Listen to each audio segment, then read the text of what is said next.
군입대를 앞둔 한 친구가 어느 게시판에 이런 글을 올렸습니다. 제가 12월에 춘천으로 군대 가는데요.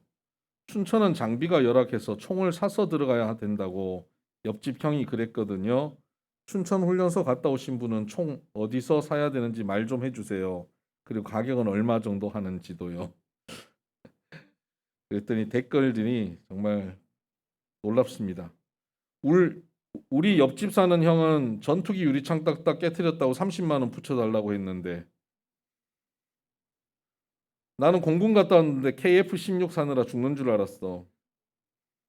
어, 잠수함 사오라 그랬어. 난 큰일 힘들었어. 나는 육군, 공군, 해군이 아니어서 다행이네. 이런 등등 어, 유머들이 댓글들이 있더라고요.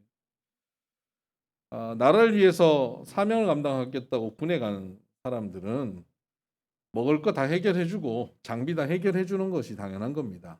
사명자에게는 사명을 맡긴 자가 사명을 맡긴 기관이 그 모든 필요를 채우게 되어 있는 것입니다. 우리는 하나님 나라의 사명을 감당하는 사람들입니다. 하나님 나라 사명을 감당하며 살아가는 것이죠. 우리가 살고 있는 삶의 자리, 꼭 교회 목회나 선교뿐만 아니라 우리가 살고 있는 모든 삶의 자리가 거룩한 하나님의 백성으로 성직을 감당하고 있는 삶이기 때문에 살아가는 모든 삶의 자리자리에 우리의 일들은 다 사명 감당입니다. 그래서 하나님께서 우리에게 주신 이 사명을 감당할 때 그 필요는 하나님이 채우시는 것이 당연한 것이죠. 우리에게 나라가 채워주는 것과 마찬가지로 우리가 사명 감당할 때 하나님께서 우리의 필요를 채우시는 것이 당연하다는 것입니다. 그런데 우리는 사명을 감당해 가면서 때로는 재정적인, 환경적인, 건강에 여러 상황에 조건에 문제들로 인해서 이 사명 내가 감당하기 어렵겠다 하고 미리 포기하고 절망해 버리는 경우들이 있습니다. 그래서는 안 되는 것입니다. 하나님께서 우리에게 사명을 주셨다면 그 사명을 감당할 모든 여건과 환경과 필요도 하나님이 채우신다는 사실을 믿으셔야 합니다. 에스라서에 보면 앞부분에 첫 번째 포로에서 귀환한 사람들의 이야기가 나옵니다. 그들은 돌아와서 성전을 재건하지요. 그런데 성전을 재건하면 예루살렘에 부흥이 일어나고 하나님을 잘 믿는 나라로 세워질 거라고 기대했지만 60년이 흘러가면서도 여전히 그 땅은 척박하고 하나님을 잘 섬기지 못하는 그런 모습으로 살고 있습니다.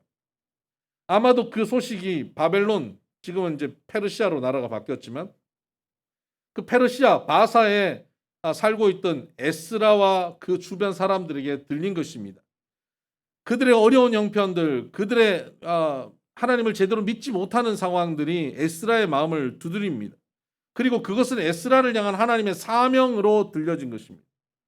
에스라는 페르시아 제국에서 왕에게 아주 영향력 있는 사람입니다. 왕에게 구하는 모든 것은 다 받았다라고 하는, 왕에게 가장 영향력 있는 사람 에스라이기 때문에 그곳에서 먹고 사는 문제 다 해결됐고요. 완전히 정착해서 편안한 삶을 그곳에서 누리고 자자손손 편안하게 살아갈 수 있는 것이 보장된 사람입니다.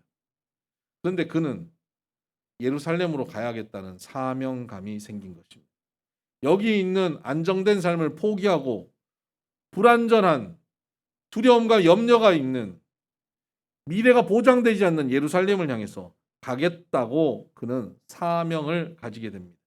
그곳에 가서 그 성전 중심의 신앙을 회복시키고 그들에게 말씀을 전하며 그들을 말씀으로 잘 양육하는 사역을 해야겠다는 사명을 그가 가지게 된 것입니다. 그런데 이 사명을 가지고 일을 하려고 하는데 해결해야 되는 일들이 여러 가지가 있습니다. 일단 왕의 허락을 받아야 됩니다. 왕의 총애를 받는 사람이기 때문에 왕이 못 보낸다 그러면 못 가는 거예요. 자기 마음대로 갈 수 있는 게 아닙니다. 그리고 아예 이주를 하고 이민을 가는 거기 때문에 이 만만한 일이 아니에요. 그냥 잠시 몇 년 다녀오는 게 아닙니다. 완전히 그곳에 사는 것이기 때문에 가족들과 다 얘기해야 되고, 그리고 혼자 가는 것이 아니잖아요. 주변에 여러 사람들과 함께 가야 됩니다. 혼자 가서 그 많은 일을 못합니다. 동력자들을 데리고 함께 가는 거예요. 서너 명, 10명 이렇게 가는 게 아니라 최소한 수백 명은 가야 되는 겁니다. 실제로 2차 귀환 때 에스라와 함께 간 사람들이 1773명입니다. 동력하는 동력자들이 1773명이고 그들의 그 아내와 자녀들 합치면 5,000명 이상의 사람들이 갔다고 볼 수 있는 것입니다. 그러니 에스라가 혼자 사명을 받았다고 그 다음날 짐 싸서 갈 수 있는 그런 게 아니고요. 왕의 허락을 받아야 되고 또 동력할 동력자들을 모아야 되고 그 동력자들의 가족들이 가족 회의를 하고 결정을 해야 되는 여러 단계의 어려움이 있는 것입니다. 뿐만 아니라 그 많은 사람들을 데려가려고 하면 재정이 필요합니다. 그리고 그곳에 가서 그 예루살렘에 있는 사람들에게 리더십을 가지고 끌고 가려면 성전 중심으로 신앙생활하는 데 필요한 여러 가지 재물들도 필요하고요. 기물들도 필요한 거예요. 그래서 그 모든 것을 가져가기에는 에스라 한 사람의 힘으로는 부족한 겁니다. 그 또 지나가려면 여러 그 속국들을 지나가야 됩니다. 그러면 그 지역마다 총독이 있고 법적인 제약들이 있는데 그 법적인 제약들도 다 해결해야 하는 거예요. 사명을 하나님께서 주셨지만 그 사명을 감당하는 사람 눈앞에 이런 환경적인 조건, 제약들, 이런저런 이유들이 막 떠오르면 어떻게 하시겠습니까? 그 일은 하긴 해야겠는데 현실적으로 너무 어렵다. 안 되겠다. 하고 접는 경우가 너무 많습니다. 사명 감당이 가능한지를 머릿속에서 생각하고 끝내버리는 경우가 태반이라는 것입니다. 여러분, 이런 자가 어리석은 자입니다. 이런 자가 하나님께 책망받는 사람입니다. 1달란트 받은 사람을 한번 생각해 보십시다. 1달란트 받은 사람은 그걸 가지고 뭘 해봐야 좋은 결과 나오지 않을 거라는 생각을 한 거예요. 5달란트, 2달란트 받은 사람들과 비교하면 나는 이거 가지고 뭘 할 게 없다라고 생각한 것입니다. 환경적인, 조건적인 제약이 있다고 생각한 것입니다. 그리고 뭘 하려 하지 않습니다. 그냥 그대로 머물러 있었습니다. 그리고 그거 그대로 주인에게 가져갑니다. 예수님께서 그를 향해서 뭐라고 표현합니까? 악하고 게으른 종이라고 말씀하십니다.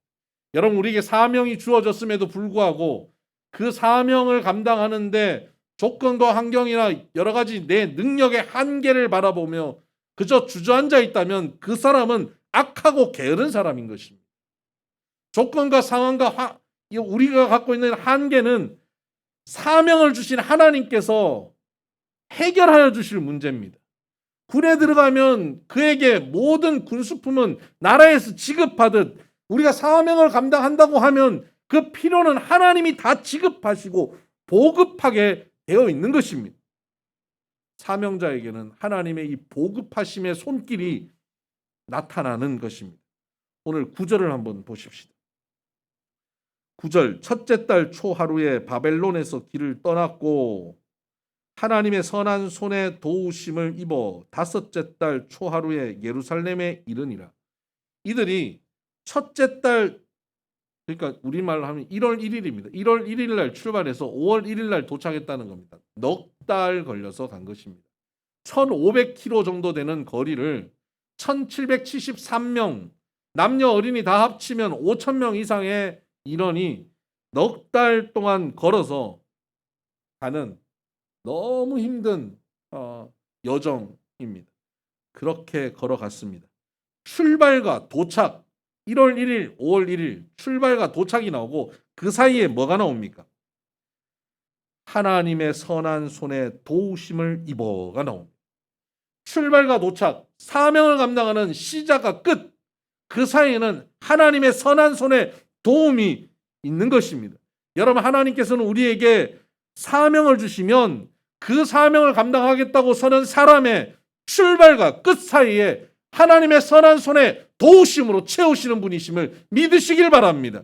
하나님의 선한 손이 우리를 도우십니다. 우리는 부족하고 연약해도 하나님의 선한 손이 도우시면 능치 못할 일이 없습니다.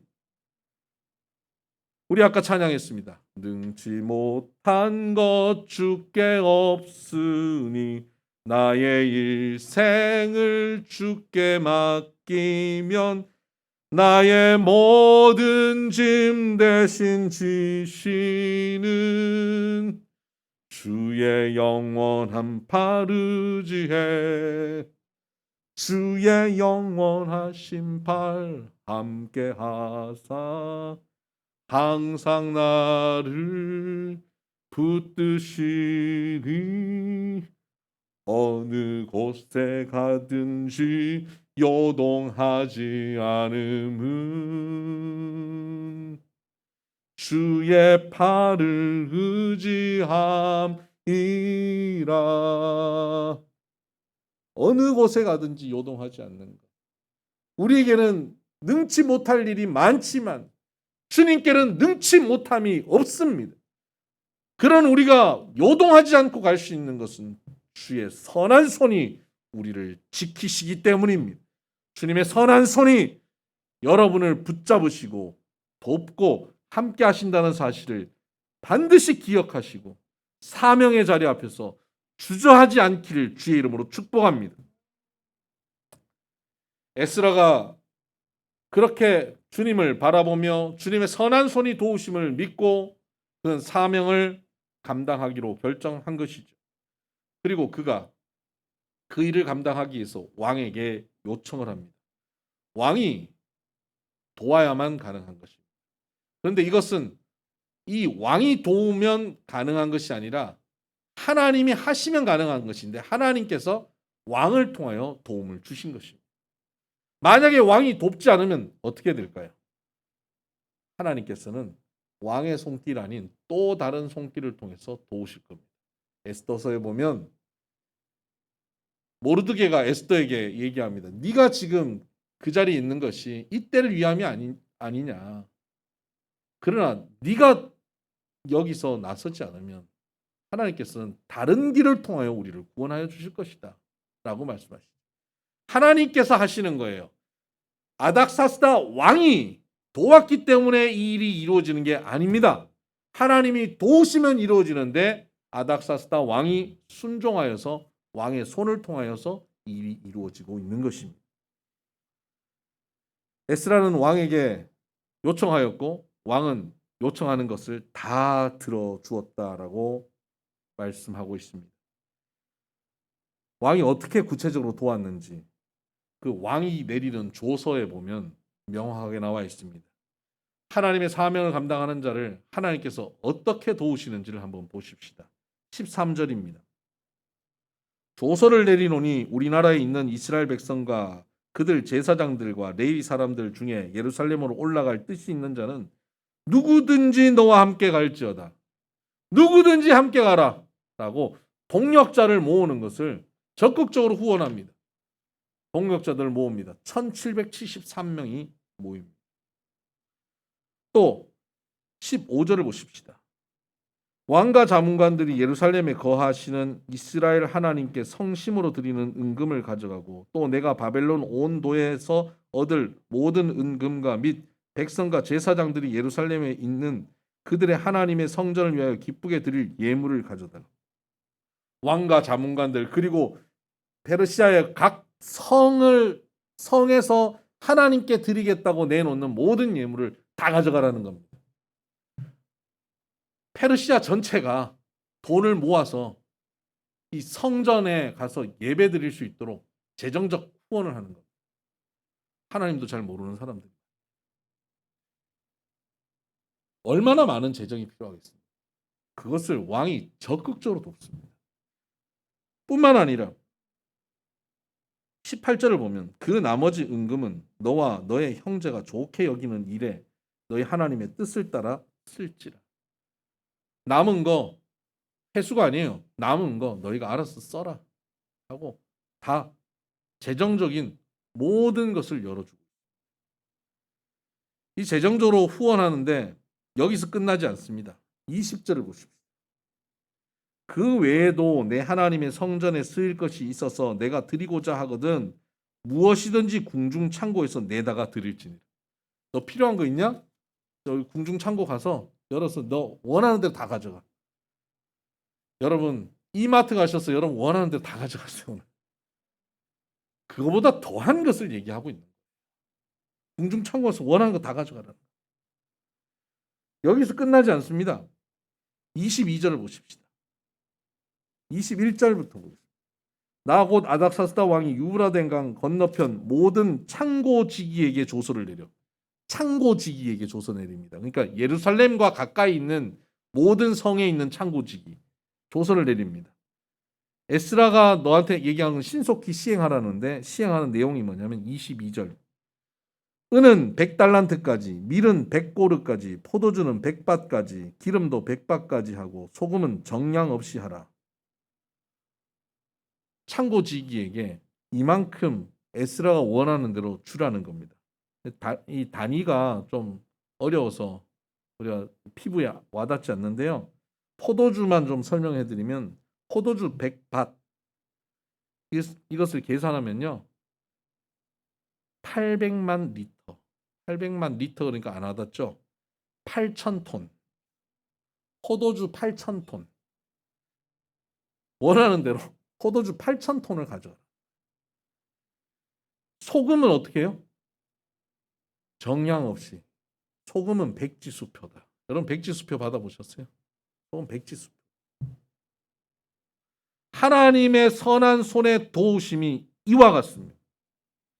이와 같이 하나님이 도우셔서 마음껏 사명을 감당하도록 지원하셨습니다. 여기서 끝나지 않습니다. 24절을 보십시오. 내가 너희에게 이르노니 제사장들이나 레위 사람들이나 노래하는 자들이나 문지기들이나 느디님 사람들이나 혹 하나님의 성전에서 일하는 자들에게 조공과 관세와 통행세를 받는 것이 옳지 않으니라.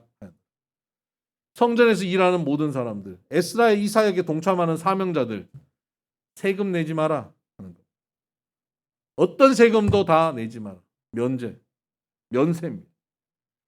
25절 에스라여 너는 내 손에 있는 내 하나님의 지혜를 따라 내 하나님 율법을 아는 자를 법관과 재판관을 삼아 강 건너편 모든 백성을 재판하게 하고 그중 알지 못하는 자는 너희가 가르치라. 인사권도 줍니다. 에스라에게. 너 재판관과 법관을 세우는데 네가 볼 때 말씀을 아는 사람을 세워라. 말씀 잘 모르는 사람이 법관을 했으면 네가 가르쳐서 그것을 하게 해라. 인사권을 다 줍니다. 뿐만 아니라 법 집행권도 줍니다. 26절 무릇 내 하나님의 명령과 왕의 명령을 준행하지 아니하는 자는 속히 그 죄를 정하여 혹 죽이거나 비양 보내거나 가산을 몰수하거나 옥에 가둘지니라 하였더라. 하나님 명령을 지키지 않으면요 감옥에 가둘 수 있어요. 사형도 시킬 수 있어요. 이번 주에 성경 10장 읽고 옵니다. 근데 안 읽어요. 감옥에 가둬요. 하나님께서 에스라가 그 사명을 감당하는데 마음껏 일할 수 있도록 사람도 붙여주시고 물질도 붙여주시고 인사권도 주시고 법 집행권 권한을 주신 겁니다. 하나님께서 출발하고 도착하고 그 이후에 이루어가는 모든 일들 하나님의 선한 손의 도우심을 통해서 하나님은 그 일을 감당하게 하셨습니다. 사명을 감당하기 전에 하나님께서 나 이런 거 다 줄 테니까 사명 감당해라고 말씀하시지 않았습니다. 사명에 대한 부담을 가지고 사명을 감당하겠다고 결단하고 결정하고 아무것도 없는 가운데 하나님 내가 주님 주신 사명이면 내가 감당하겠습니다. 헌신하겠습니다라고 나아가니까 하나님께서 그때마다 필요에 따라서 하나님께서 채우시는데 상상을 초월하게 채우십니다. 하나님께서 우리에게 주시는 사명이 있습니까? 여러분에게 지금 주시는 사명이 있습니까? 그런데 그 사명을 여러분은 여러분의 조건, 자격, 환경을 고려해서 꼭 거부하고 미루고 계시지는 않습니까? 머릿속으로 생각하면서 포기하고 있지는 않습니다. 모세는 하나님께서 사명을 주시려고 찾아오셨지만 그는 그의 조건이나 그의 환경으로 못한다고 고개를 절레절레 흔들었습니다. 그때 하나님은 그를 계속 설득하셔서 내가 너와 함께 하겠다라고 말씀하시면서 모세를 사명자로 세웁니다. 여러분, 지금 여러분에게 주어지는 그 사명, 여러분의 힘으로 감당하는 게 아니에요. 하나님께서 보급하시는 하나님의 능력으로 감당하기 때문에 우리는 그저 순종하겠다고 고백하고 꿈을 꾸면 하나님께서 그때 필요한 사람 붙여주시고 필요한 물질도 주시고 필요한 환경도 주시고 능력도 주셔서 감당하게 하신다는 사실을 믿으시기를 바라요. 하나님이 주신 사명을 감당할 때에 이런 일이 벌어지는 겁니다. 나의 욕망을 이루어가는 삶이 아니라 하나님이 주시는 사명을 감당할 때는 이렇게 하나님께서 채워주심을 경험하게 될 것입니다. 그런데 사명을 감당하며 가는 우리들에게 꼭 필요한 것이 있습니다. 그것은 하나님께서 보급하시는 그 능력이 계속 공급되고 보급되도록 복음로를 잘 유지시켜내야. 전쟁에 있어서 굉장히 중요한 것은 복음로를 확보하는 것이죠. 이순신 장군이 임진왜란 때 남해를 그 외적들이 들어오지 못하도록 차단해버리면 그게 어떤 효과가 나옵니까? 보급로를 차단하는 효과가 나타납니다. 이거 심각한 문제예요. 메가드 장군이 인천 상륙작전 해서 허리를 끊어버리니까 적들이 고립돼 버리지 않습니다. 우리 마찬가지입니다. 우리가 이 세상 가운데서 하나님의 사명을 감당해 나가는데 하나님으로부터 공급되는 은혜와 능력과 진리와 사랑이 차단돼 버리면, 복음로가 끊어져 버리면 우리는 세상 가운데 고립되고 맙니다.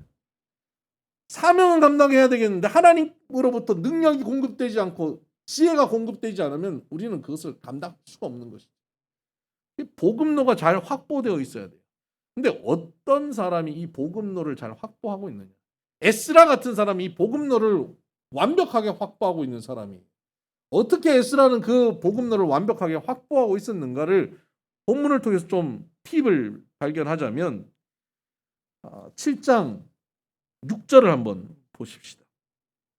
이 에스라가 바벨론에서 올라왔으니 그는 이스라엘의 하나님 여호와께서 주신 모세의 율법에 익숙한 학자로서 그의 하나님 여호와의 도우심을 입음으로 왕에게 구하는 것은 다 받는 자이다. 왕에게 구하는 건 다 받는데 하나님의 도우심을 입어서 다 받는 자였습니다. 그런데 여기서 그 공급을 받는, 그 보급을 받는 보급로 확보가 잘 됐다는 가능성을 어디서 볼 수 있냐면 그가 모세의 율법에 익숙한 학자라는 데서 우리는 가능성을 보는 겁니다. 말씀을 귀하게 여기는 사람이었어요. 에스라는. 사실 역대상하, 에스라, 느헤미야 이 모두가 에스라의 저작으로 볼 수 있습니다. 에스라가 말씀을 많이 연구하였습니다. 제가 제일 좋아하는 시편 119편도 에스라의 시로 보는 경향이 많습니다. 그 시편 119편에 보면 말씀을 사모해서 눈이 피곤할 정도로 말씀을 사모한다. 내가 연기 속의 가죽 부대처럼 되어도 나는 말씀을 사모한다. 연기 속의 가죽 부대가 쭈글쭈글해지고 막 굳어버리고 끝나버릴 것 같은 그 순간에도 말씀을 사모한다. 심지어 말씀을 사모함으로 내 마음이 다 상하였다. 내 마음이 다 소진되었다. 힘이 다 빠질 정도로 내가 말씀을 사모한다. 그만큼 말씀에 목을 메고 있는 사람이 에스라입니다. 말씀에 자기 인생 모든 것을 건 사람이 에스라예요. 말씀을 이렇게 사모하는 것이 하나님의 능력의 복음로 확보와 무슨 상관이 있을까요? 굉장한 상관이 있습니다. 아주 밀접한 관계. 요한복음 15장 7절을 한번 보십시다. 요한복음 15장 7절. 신약성경 174쪽. 다 찾으셨으면 같이 한번 읽어볼까요? 시작. 너희가 내 안에 거하고 내 말이 너희 안에 거하면 무엇이든지 원하는 대로 구하라. 그리하면 이루리라.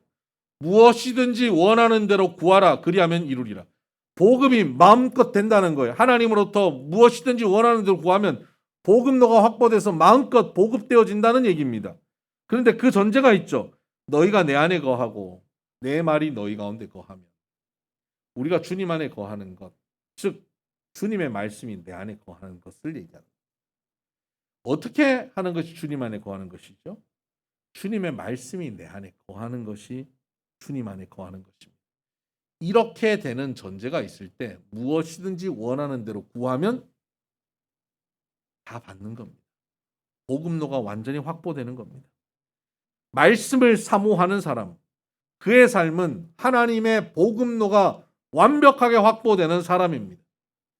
말씀만 붙잡고 있으면 필요는 다 채워지는 것입니다.